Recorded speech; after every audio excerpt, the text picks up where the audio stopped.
I have always believed that every person on this earth walks with a shadow, a silent, parallel version of themselves, hidden in the dark, dusty corners of their psyche. Most people only interact with their shadow in moments of quiet crisis, when they stare into a bathroom mirror at 3 in the morning and wonder who is looking back at them. But for me, that shadow isn't a convenient psychological metaphor. He is a living, breathing human being of flesh and blood. He shares my heartbeat, my exact genetic sequence, my AB negative blood type, and possesses a face so perfectly identical to mine that even our parents used to confuse us in the fading light of summer afternoons. His name is Julian Sterling. He is my twin brother, born exactly 4 minutes after me. 4 minutes of oxygen, 4 minutes of seniority, and a lifetime of differences that split our paths like a tectonic fracture. My name is Leo Sterling. At 32 years old, my life is defined by the jagged, silver-white scars that crisscross my torso, souvenirs from the most unforgiving, God-forsaken combat zones in the Helmand province and the mountains of Djibouti. For nearly a decade, I wore the heavy trident of a Navy SEAL, serving in the United States military's most elite Tier 1 operator unit. Today, I run a highly specialized private tactical security firm based out of Chicago.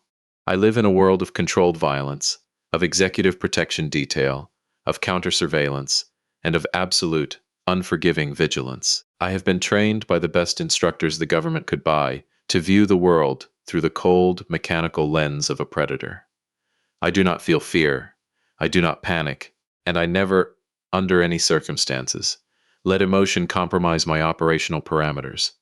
To me, a human being is either an asset, a threat, or collateral.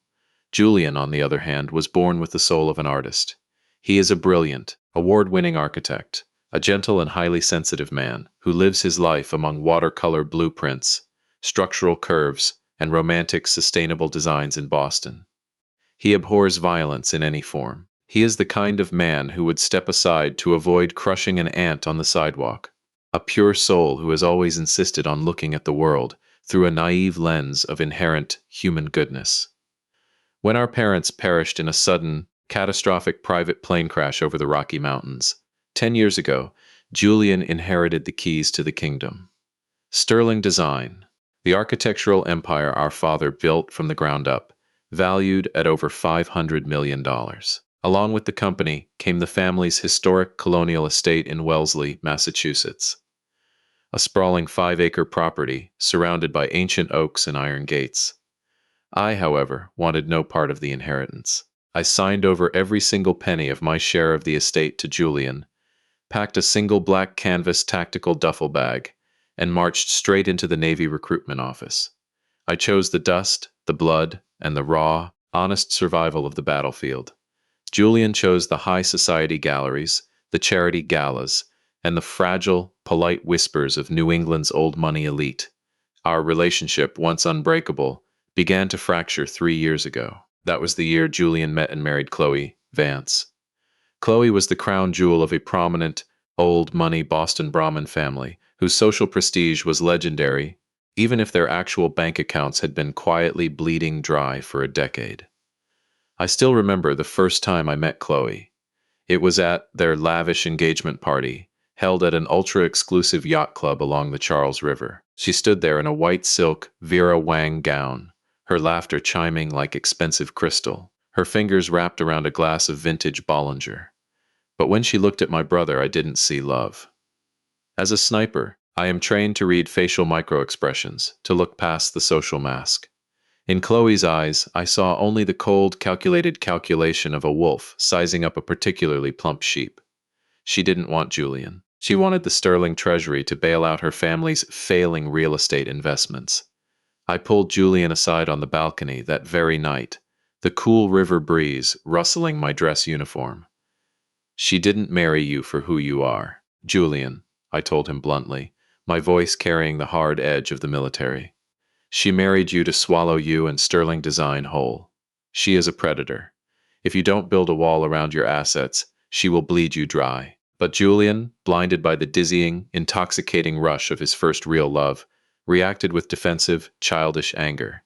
He accused me of being a cynical, broken soldier, a brute who could only view human relationships through a scope of paranoia and hostility.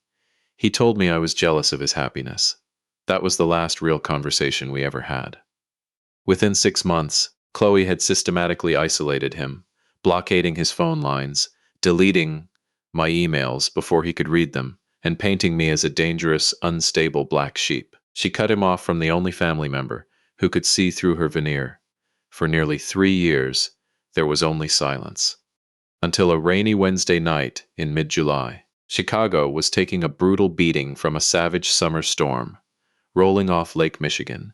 Heavy, fat drops of rain slammed against the brick and iron of my loft in the West Loop, and the wind howled through the gaps in the industrial window frames. It was 2:02 a.m.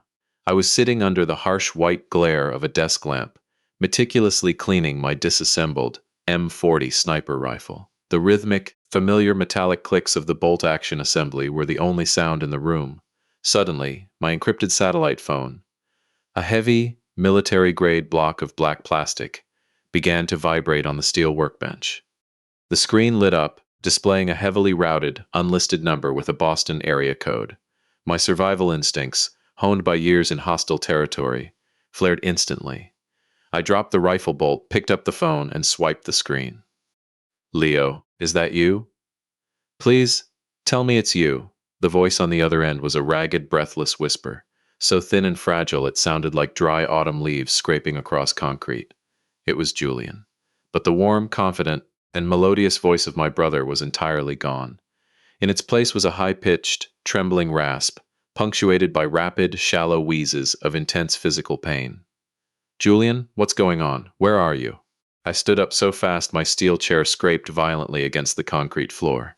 Every muscle in my body coiled, snapping into immediate tactical readiness. "Leo, you have to help me. Oh, God. They're trying to kill me. They've locked me in the—" Before Julian could finish his sentence, the line erupted with the deafening, splintering crash of a heavy wooden door being kicked open on the other end. I heard my brother let out a sharp, terrified shriek, followed immediately by the rapid, echoing clack, clack, clack of high heels on a hardwood floor. Then a cold, sharp, and chillingly familiar female voice cut through the static. "You pathetic, miserable worm. Who the hell do you think you're calling? Grab the phone now. Get your hands off me." "Chloe, please, no, don't do this. I beg you." Julian's desperate, weeping plea was cut short by a sickening, fleshy crack. The unmistakable sound of a heavy, open-handed slap delivered with maximum force. It was followed by the loud, metallic clatter of a lamp falling and porcelain shattering into 100 pieces. "You really think you have a choice left, Julian?" A man's voice boomed over the receiver. It was smooth, deep, and dripping with arrogant malice. I recognized it immediately. Derek Vance, Chloe's cousin and a high-flying corporate attorney who managed her family's legal battles. "Sign the transfer papers, or you will disappear into a dark room and never see the sun again. No one is coming for you." "No, I won't sign it. Sterling Design is my father's blood. I won't let you steal." Julian's voice rose into a defiant scream, but it was abruptly silenced by a brutal, heavy thud. What followed was an agonizing sequence of physical violence.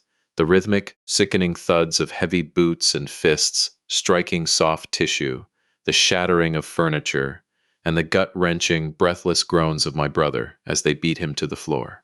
Crack. The line went dead with a sharp metallic snap, followed by the cold, mechanical hum of a disconnected signal. They had stepped on the phone, crushing it under a heel. I stood completely frozen in the center of my loft, my hand gripping my phone with such crushing force that the plastic casing began to creak. My breathing stopped. "Tu chitoy runlin, không phải vì sợ hãi, mà vì một làn sóng giận dữ tột cùng. Một thứ cuồng nộ nguyên thủy, tràn ngập mọi huyết quản." My identical twin, my brother, my blood, was being systematically beaten, tortured, and extorted in his own home by his own wife and her corrupt family. The white-hot rage in my chest cooled in a matter of seconds, hardening into a razor-sharp, crystalline focus. That is what Navy SEAL training does to you. It takes your anger and refines it into a lethal, surgical instrument. I swept the rifle parts into my tactical gun safe, locked it, and grabbed a heavy black leather jacket. I reached into my desk drawer, pulled out a custom Sig Sauer P320 pistol, checked the chamber, and tucked it into my waistband. 10 minutes later, my Ford Raptor was roaring out of the garage, its tires screaming, as I tore through the rain-drenched streets of Chicago, heading east toward Boston. Wellesley was 12 hours away, and God help anyone who stood between me and my brother. I drove through the night, pushing the Raptor through Ohio and New York, ignoring the speed limits and slicing through a massive, blinding summer storm that had paralyzed the entire northeastern seaboard. The rain fell in solid sheets, and lightning ripped the black sky apart, but I didn't slow down. My mind was locked on a single coordinate. I rolled into the outskirts of Boston by the late afternoon of the following day. The storm had slowed to a miserable gray drizzle. My first stop was a secluded diner in South Boston, where I met Marcus Thorne. Marcus was a former Master Chief in the SEALs, a brother-in-arms who had saved my life in Ramadi and now operated one of the most elite private intelligence and tactical security firms in New England. "Leo, you look like death," Marcus said, pushing a mug of black coffee toward me as I slid into the vinyl booth. "Where is he, Marcus?" I asked, ignoring the coffee. My voice was a flat, dead rasp. "He's not at the Wellesley estate. I ran a remote ping on his personal vehicle, and it hasn't moved in 48 hours. Marcus sighed, pulling out a ruggedized tablet and sliding it across the table. "It's bad, Leo. Really bad. Chloe Vance didn't just beat him. 3 days ago, she used a falsified psychiatric evaluation, signed by a corrupt doctor, to have Julian committed to the Blackwood Psychiatric Center. An asylum? I felt my jaw tighten until my teeth clicked. Yes, Blackwood is a highly private, heavily fortified psychiatric facility, tucked away in the dense woods of Norfolk County. It's where the wealthy of New England send family members they want to disappear quietly. The chief of medicine there, a bastard named Dr. Alistair Thorne, is deep in the Vance family's pocket.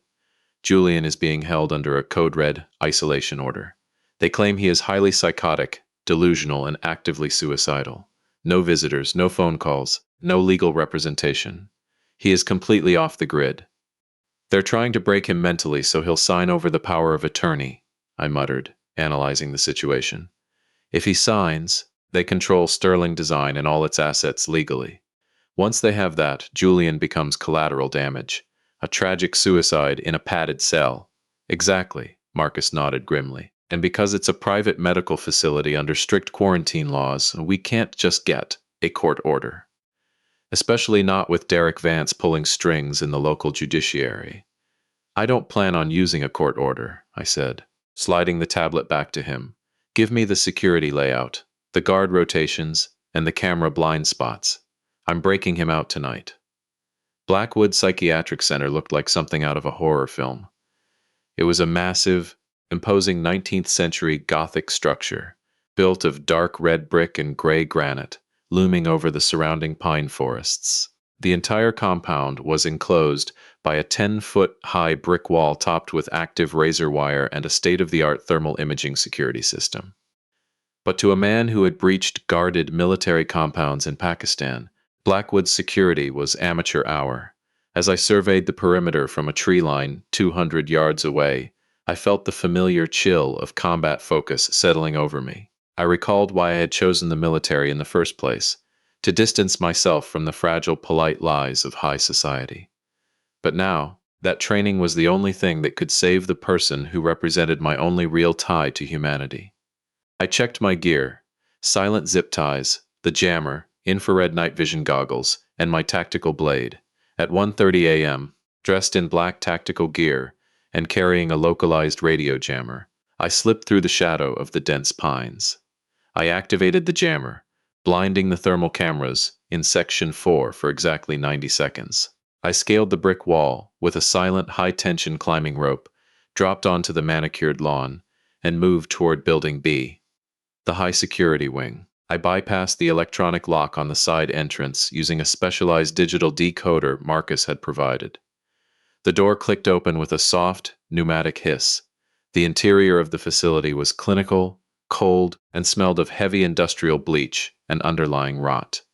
I moved down the dimly lit corridor like a shadow, my soft-soled tactical boots making no sound on the white linoleum. As I rounded the corner toward room 304, I spotted two burly orderlies sitting at a desk, drinking coffee and watching a baseball game on a tablet. They never saw me coming. I closed the distance in 3 silent strides. Before the first orderly could turn his head, I drove the palm of my hand into the side of his neck, compressing his carotid artery. He slumped forward onto the desk instantly. The second orderly gasped and tried to stand, but I caught him by the throat, slamming him against the brick wall. I applied a precise sleeper hold, and within 5 seconds his eyes rolled back, and he slid to the floor next to his partner. They would both be out cold for at least 4 hours. I grabbed the master key card from the desk and swiped it across the electronic lock of room 304. The heavy steel door swung open. The air inside was freezing and thick, with the suffocating scent of chemical sedatives. My heart seized as my eyes adjusted to the dim orange light of the cell. Julian lay chained to a rusted iron bed frame. Heavy, reinforced leather straps bound his wrists and ankles to the 4 corners of the bed. He wore nothing but a thin, soiled gray patient gown. The face that mirrored my own was hollow, pale, and covered in deep yellow-purple bruises. A jagged, fresh cut ran from his left temple down to his cheek, stitched together with cheap, sloppy medical staples. "Julian," I whispered, stepping quickly into the room. His eyes flickered open, glassy and vacant from heavy doses of Thorazine. When he saw my face, his entire body convulsed with a sudden, violent spasm of absolute terror. He tried to pull his hands free, the leather straps straining as he whimpered, trying to bury his face in the thin pillow.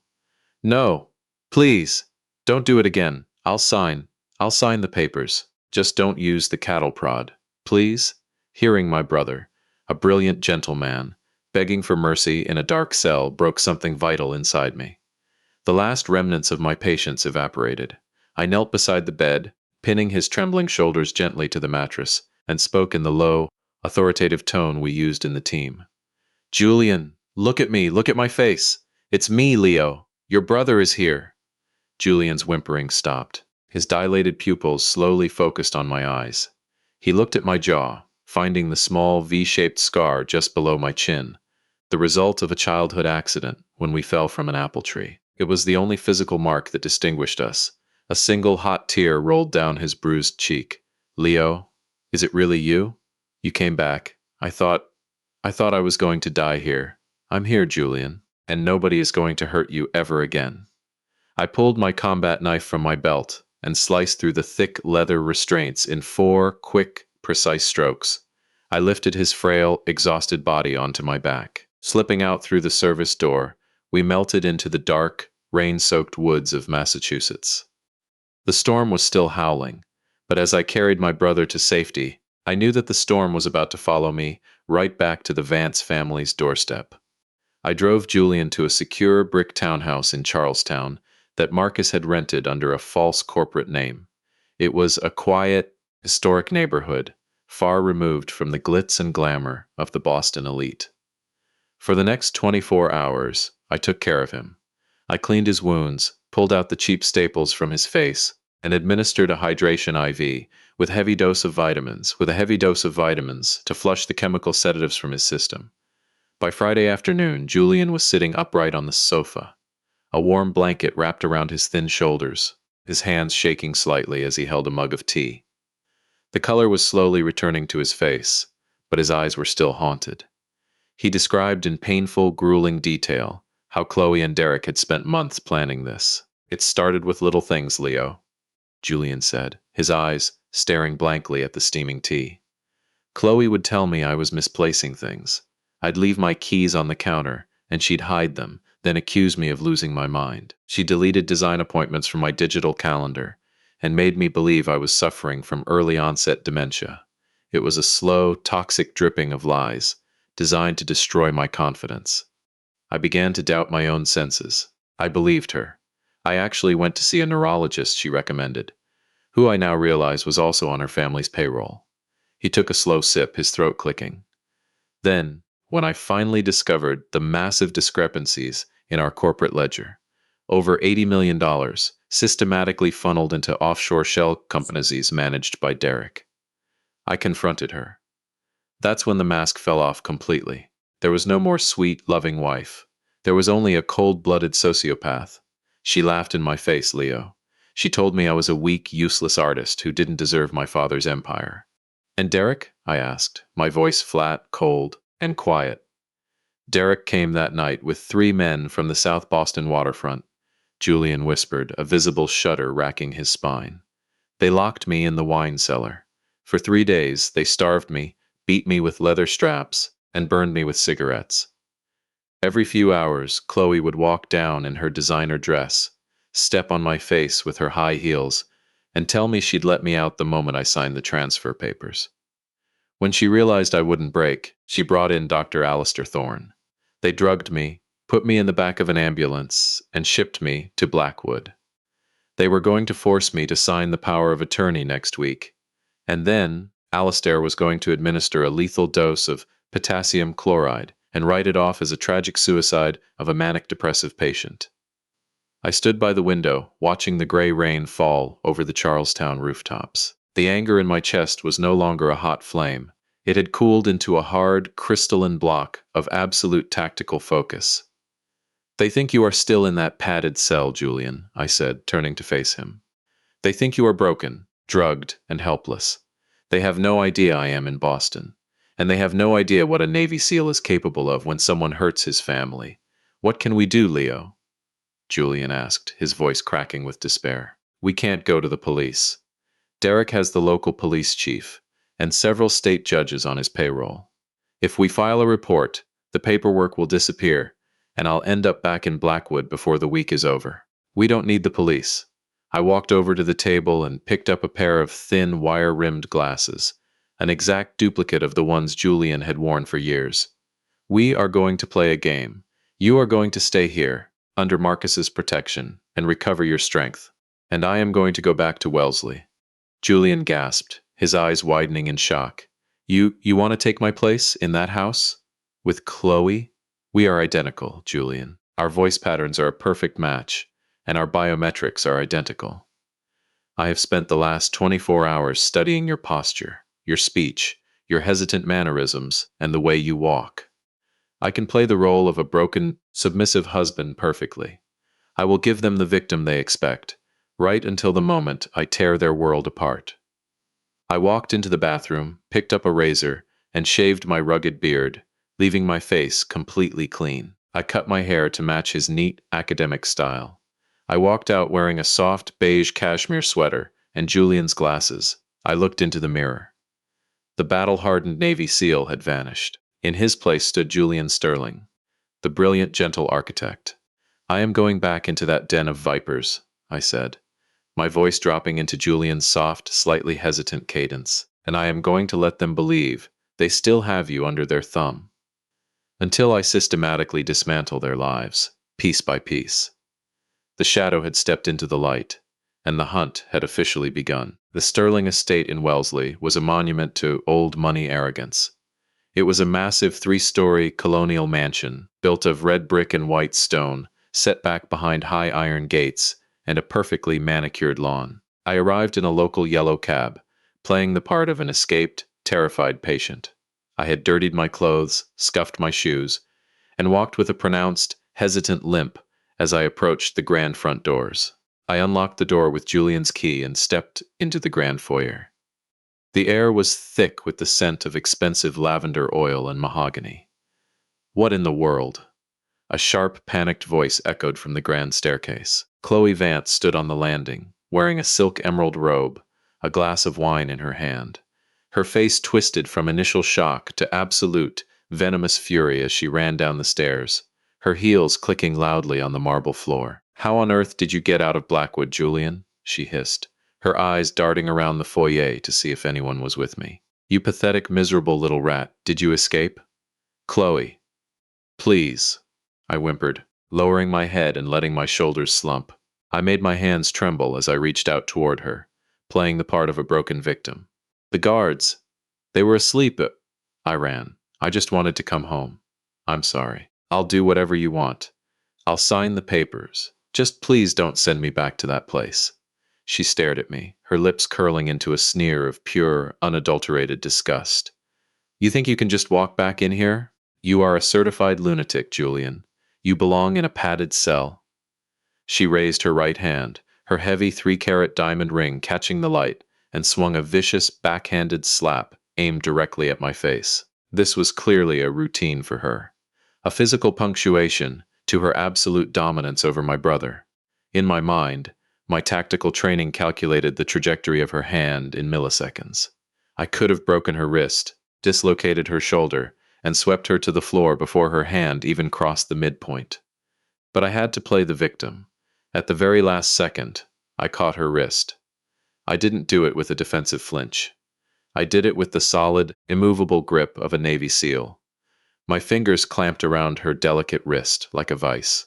Chloe's eyes widened in shock. She tried to pull away, but she couldn't move an inch.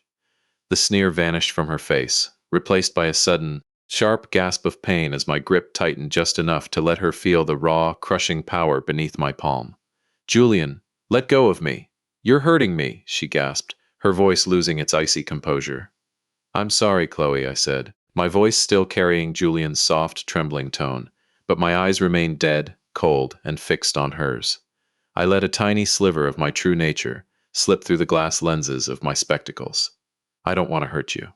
I just don't want to be hit anymore. Please." I released her wrist slowly. She stumbled back a step, clutching her reddened arm, staring at me as if she were looking at a stranger. For the first time in 3 years, she saw something in her husband's eyes that terrified her, an empty abyssal darkness that she couldn't control. You've changed," she whispered, her voice shaking slightly. "I spent 3 days in a padded room, Chloe," I said, offering a weak, submissive smile. "It changes a man. I think I'll go to bed now. I'm very tired." I turned and walked up the stairs, my steps slow and deliberate. Behind me, I could hear her frantic breathing. I knew exactly what she was going to do. She was going to call Derek. And that was exactly what I wanted. By the next evening, the trap was set. I was sitting in Julian's private study, pretending to review architectural blueprints, when the heavy oak door was kicked open. Derek Vance walked in, flanked by 3 massive, scarred men wearing heavy leather jackets. They were classic South Boston enforcers, street thugs hired to do the dirty work of high society white-collar criminals.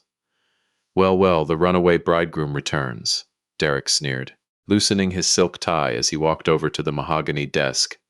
He leaned over, planting his hands on the polished wood. "Chloe told me you got a little brave yesterday, Julian. You put your hands on her?" "I was just scared, Derek," I said, shrinking back into the leather chair, making my voice sound small and terrified. "I didn't mean to." "I don't care what you meant," Derek spat, gesturing to the 3 thugs behind him. "These gentlemen are from the docks. They specialize in resetting bad attitudes. We were going to wait until next week to have you sign the Sterling Design assets over to us. But since you want to act tough, we're doing this tonight. You're going to sign, or my friends here are going to break your knees one by one."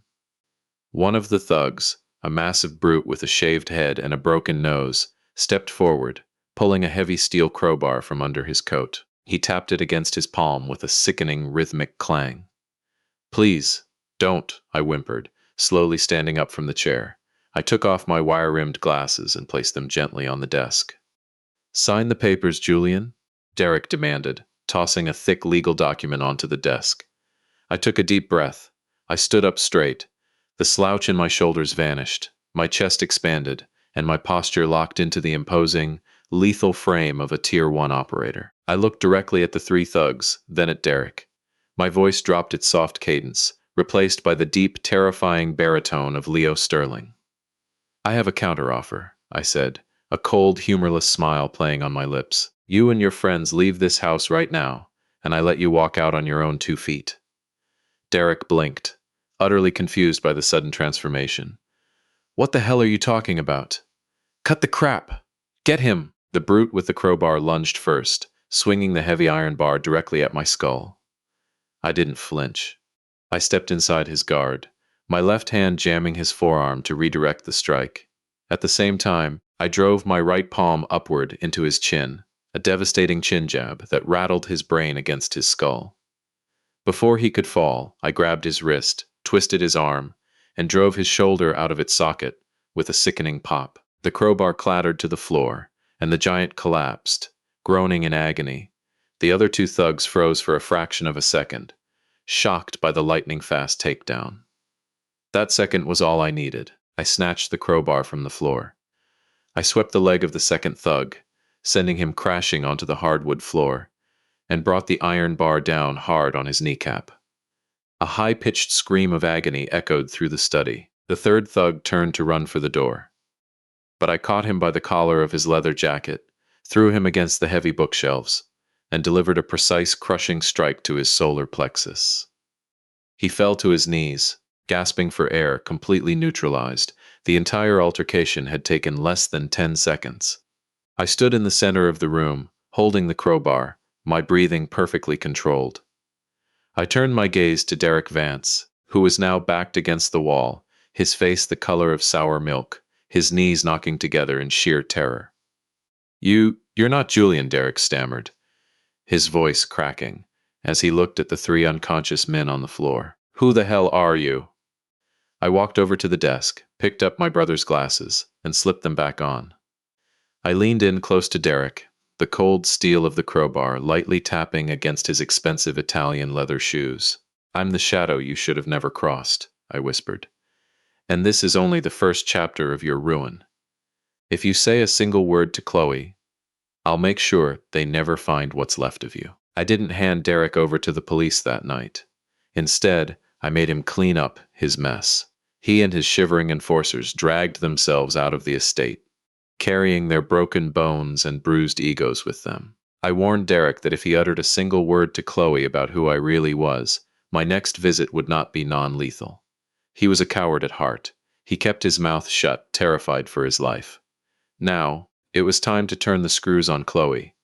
I had Marcus install high-definition pinhole spy cameras in every room of the Wellesley mansion, including the master bedroom and Chloe's private dressing room. I also gained access to the house's central smart home server, linking it to my secure laptop.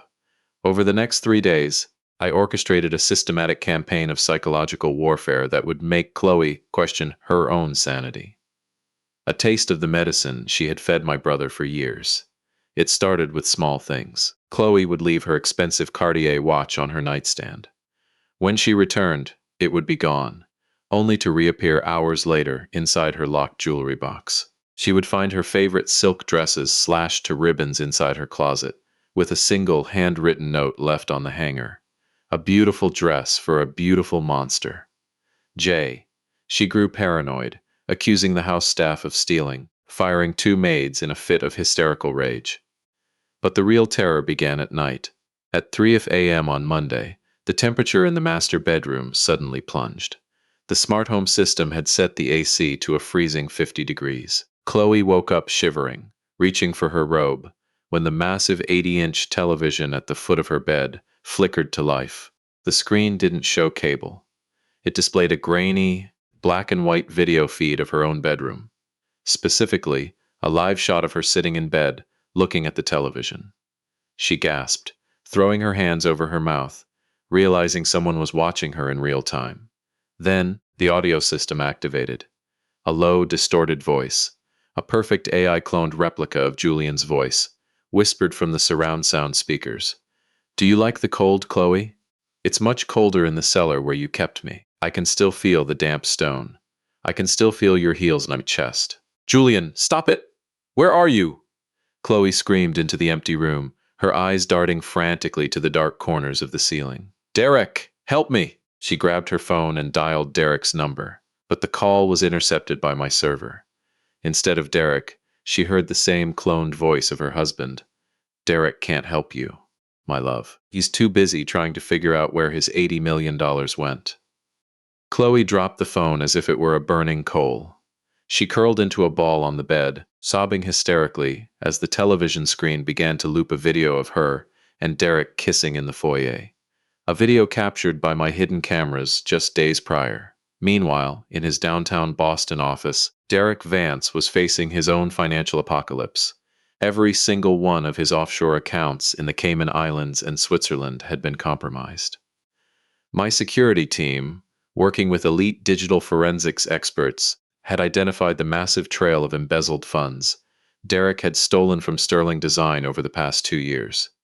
Using his own access codes, we routed those funds, amounting to over $84 million, directly into a secure, blind trust in Julian's name. Derek sat at his desk, watching his bank balances dwindle to zero. On his screen, a single message flashed in bold red letters. The ledger has been balanced. Enjoy the bankruptcy. The alliance of greed was crumbling. The two predators were now trapped in a cage of their own making, turning on each other as the walls closed in. Furthermore, we made sure the psychological fracture between them was complete. I sent an anonymous package to Chloe containing a falsified document, showing that Derek was planning to pin all the embezzlement of Sterling Designs entirely on her, presenting a signed corporate authorization she had blind-signed months ago. "Derek, you snake!" Chloe screamed in the empty living room, her manicured nails digging into the leather sofa. "You were going to let me take the fall?" At the same time, Derek received an audio file showing Chloe talking to a real estate broker in Paris, preparing to buy a luxury apartment under her maiden name using a Swiss account she kept hidden from him. She was going to run, Derek growled, slamming his fist on his desk. She was going to take the money and leave me here to rot. The trust was gone. The two monsters were now locked in a deadly game of survival, completely unaware that I was pulling the strings. By Thursday, the psychological siege had broken them. Chloe and Derek were living in a state of absolute terror, constantly looking over their shoulders, jumping at every shadow, and accusing each other of betrayal. I met Marcus at a secluded hangar near Logan International Airport. Inside, we had another guest, Dr. Alistair Thorne, the chief medical officer of Blackwood Psychiatric Center, who had signed the papers to lock Julian away. Alistair was tied to a chair, his expensive wool suit wrinkled, his spectacles crooked on his nose. He was sweating profusely as Marcus showed him a thick folder of evidence.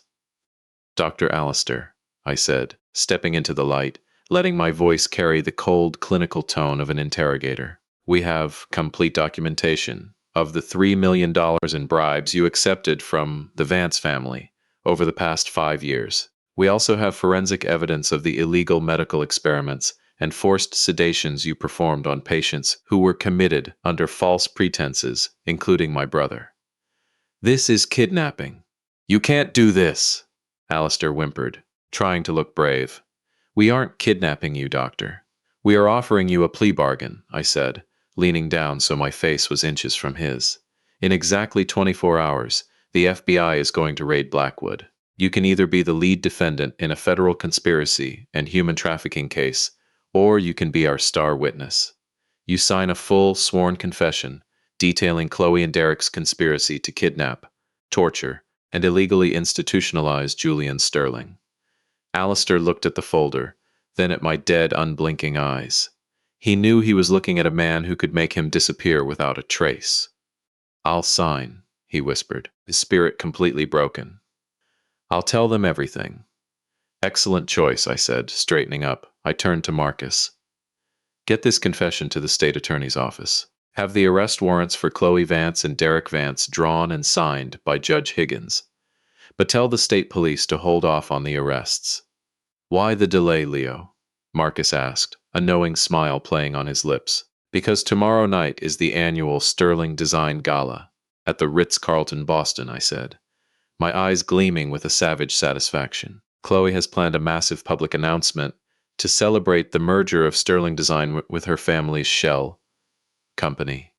She wants to claim her crown in front of the entire New England elite. I want to make sure she has the perfect audience when her crown is shattered." Everything was in place. The pieces on the chessboard were locked. The final move was mine. The grand ballroom of the Ritz-Carlton Boston was a sea of glittering gold, crystal chandeliers, and masked deception. It was the night of the annual Sterling Design Masquerade Gala. Hundreds of Boston's most powerful figures, politicians, billionaires, real estate moguls, and journalists, walked the polished marble floor, their faces hidden behind exquisite masks of gold, silver, and black lace. It was a world where everyone wore a mask, both literally and figuratively. Chloe Vance was in her element. She wore a stunning, backless gown of midnight blue silk designed by Elie Saab, her face partially obscured by a delicate, diamond-encrusted silver masquerade mask. She floated through the crowd, accepting congratulations on the upcoming merger, her laughter light and airy. But beneath the mask, her eyes were bloodshot, her hands trembling slightly as she held her champagne glass. The torment of the past week had taken its toll, but she was determined to see this night through. Derek Vance stood nearby, looking pale and gaunt in his bespoke tuxedo. He kept his hand near his jacket pocket, his eyes constantly scanning the crowd for any sign of Julian, or the terrifying shadow that had broken his enforcers. "Ladies and gentlemen," the announcer's voice echoed through the ballroom, silencing the chatter. "Please welcome to the stage the chairwoman of the Sterling Board, Mrs. Chloe Vance." The crowd erupted in polite applause as Chloe stepped up to the mahogany podium, her smile radiating a cold, triumphant beauty. "Thank you, everyone," Chloe said, her voice projecting flawlessly through the microphone. "Tonight is a bittersweet night. As many of you know, my beloved husband, Julian Sterling, is currently recovering from a severe private illness. In his absence, it is my duty and my privilege to ensure his father's legacy continues to grow. Tonight, I am proud to announce the formal merger of Sterling Design with Vance Global Enterprises, a union that will redefine the architectural landscape of America. A massive 40-foot LED screen behind her flashed with the words, "A new era, Sterling and Vance." Chloe raised her glass to the crowd, basking in the applause. Derek let out a sigh of relief, believing they had finally crossed the finish line. But then, the double doors of the grand ballroom were flung open. A man walked into the hall. He wore a flawless, custom-tailored black tuxedo that highlighted his powerful, athletic frame. On his face was a solid silver masquerade mask, intricately carved with the likeness of a roaring lion. He didn't walk with the hesitant, slouched posture of Julian. He walked with the heavy, commanding stride of a king entering his court. The sheer aura of power radiating from him silenced the room, the guests automatically parting to let him pass. Chloe froze on stage, her glass stopping midair. A cold dread, heavier than any she had felt all week, seized her heart. She knew that stride. She knew those shoulders. "Who are you?" Chloe whispered into the microphone, her voice trembling, breaking the silence of the ballroom. The masked man reached the foot of the stage. He looked up at her, his eyes cold and piercing through the silver slits of his mask. "I am the owner of this house, Chloe," he said, his deep, resonant baritone echoing through the silent ballroom. With a slow, deliberate movement, he raised his hand and removed the silver mask. The crowd gasped. Several journalists dropped their cameras in shock. It was Julian Sterling. But he looked healthier, stronger, and more lethal than anyone had ever seen him. "Julian?" Chloe screamed, her face contorting in sheer, unadulterated horror. "No, you're supposed to be in the asylum, Chloe," I said, stepping onto the stage, taking the microphone from her trembling hand. I looked out at the sea of elite Bostonians, my voice ringing clear and true. "I apologize for the interruption, ladies and gentlemen, but before we celebrate any merger, I believe we should review the true terms of the partnership." "Julian, what are you doing? Get off this stage," Derek Vance roared, finally losing his composure as he lunged toward the stage, reaching into his pocket. Before he could take another step, two men in black suits stepped out of the crowd. Marcus Thorne and another former SEAL teammate grabbed Derek, pinning his arms behind his back and throwing him onto a linen-draped table, shattering the crystal glasses. "Derek," Chloe shrieked. "Look at the screen, Chloe," I said, pointing to the massive LED display behind her. With a click of my remote, the merger slides vanished. In their place, a high-definition video began to play. It was the security footage of the cellar. The guests watched in horrified silence as Derek Vance and his enforcers beat a bound, bleeding Julian Sterling. They heard Chloe's voice, clear and chilling. "Make sure he doesn't die yet, Derek. We still need his signature." Then came the audio of Alistair Thorne's sworn confession, detailing how Chloe had paid him millions to lock Julian away and keep him permanently drugged. Finally, the screen displayed the financial ledger, showing every dollar Derek had embezzled from Sterling Design and how it had been routed to their personal accounts. The ballroom was dead silent, save for the sickening thuds of the violence playing on the screen. The mask of high society respectability had been ripped away, exposing the rot underneath. "Oh my God," a prominent Boston senator whispered in the front row, looking at Chloe with absolute disgust. Chloe fell to her knees on the stage, her blue silk gown pooling around her. She looked up at me, her face pale, tears streaking her perfect makeup. "Julian, please? I was forced. Derek made me do it. I love you." "My name is not Julian," I whispered, leaning down, letting her see the V-shaped scar under my chin. "My name is Leo Sterling, and you should have remembered that my brother has an older brother." She stared at me, her jaw dropping as she realized the depth of the trap she had fallen into.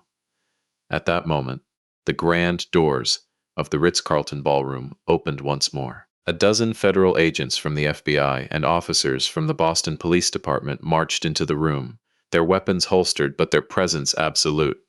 "Chloe Vance, Derek Vance," the lead FBI agent announced, stepping onto the stage and displaying the red-sealed warrants. "You are under arrest for conspiracy to commit kidnapping, extortion, corporate fraud, and attempted murder. Handcuff them." The steel cuffs clicked around Chloe's delicate wrists. She was dragged down from the stage, her screams of protest echoing uselessly off the crystal chandeliers as the guests watched in stunned silence. Derek was hauled out alongside her, his expensive suit dragged through the spilled champagne on the floor. As the police led the two criminals away, the ballroom remained quiet. I stepped back to the microphone, looking at the stunned faces of Boston's elite. "Sterling Design will remain under the sole ownership of the Sterling family," I declared, my voice steady and powerful. "My brother Julian will return to his role as President and Chief Executive Officer starting tomorrow morning. Thank you all for your time, and enjoy your evening." A deafening roar of applause erupted from the crowd. A tribute to the survival of a legacy and the execution of perfect justice. I walked down the stage, stepping out of the ballroom and onto the balcony overlooking the Charles River. The storm had passed. The night air was crisp, clean, and carrying the promise of a new dawn. Behind me, the door opened. Julian stepped out, wearing a clean suit, his face free of pain, his eyes bright and full of life once more. He walked over and stood beside me, looking out at the city lights. "Thank you, Leo," he whispered, a tear of gratitude in his eyes. "You saved my life. You saved everything." "You don't need to thank me, little brother," I said, putting my arm around his shoulders. "We are twins. We share one blood, one face, and one soul. Your shadow will always be there to watch your back." I took Julian's wire-rimmed glasses off my face and handed them back to him. He put them on, his posture straightening, his confidence returning. I smiled, pulling my black leather jacket tighter against the cool New England breeze. My mission was complete. The shadow was ready to step back into the dark, leaving the light to the man who truly deserved it. In the end, Chloe and Derek didn't lose everything because Leo destroyed them. They lost everything because they believed their lies were stronger than the truth. For years, they hid behind wealth, power, and a perfect image. They thought kindness was weakness, and they believed a person with a gentle heart could be broken forever. But they forgot one thing. Some people may choose silence, but silence does not mean surrender.